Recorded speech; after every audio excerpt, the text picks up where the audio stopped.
আমি চলে গেলাম, এই পৃথিবী থেকে বিদায় নিয়ে চলে গেলাম। যে খোদা আমাকে সৃষ্টি করে সৃষ্টির সেরা জীব বানিয়ে পাঠিয়েছিল, আমি তার কাছে চলে গেলাম। যে আমাকে পাঠিয়েছিল এই পৃথিবীতে তার ইবাদত করার জন্যে, কিছু শকুন আমাকে বাঁচতে দিল না। কিছু মানুষ নামে অমানুষ আমাকে চিড়ে চিড়ে খেয়েছে, আমাকে বাঁচতে দেয়নি সুন্দরভাবে এই পৃথিবীতে।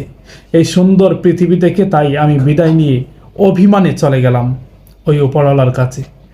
আমি বিচার চাইব না, আমি দুনিয়ার কোনো মানুষের কাছে বিচার চাইব না। আমি শুধু চোখের পানি ঝরে ঝরে আল্লাহর কাছে বিচার চাইব। হে আমার রব, তুমি দুনিয়ার মানুষকে সঠিক বোঝ দান করো, তারা যেন সত্যের পথে থেকে ন্যায়ের পথে থেকে তোমার ইবাদত করতে পারে। বলছি মাগুরার সেই 8 বছরের দর্শিত হওয়া অবুঝ শিশু আসিয়ার কথা।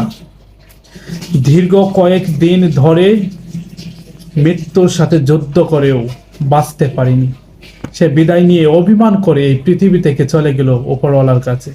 চিরদিনের জন্য বিদায় নিয়ে চলে গেল, কিন্তু যারা দর্শন করেছিল তারা এখনো এই পৃথিবীর বুকে জীবিত। কি নির্মম পরিহাস!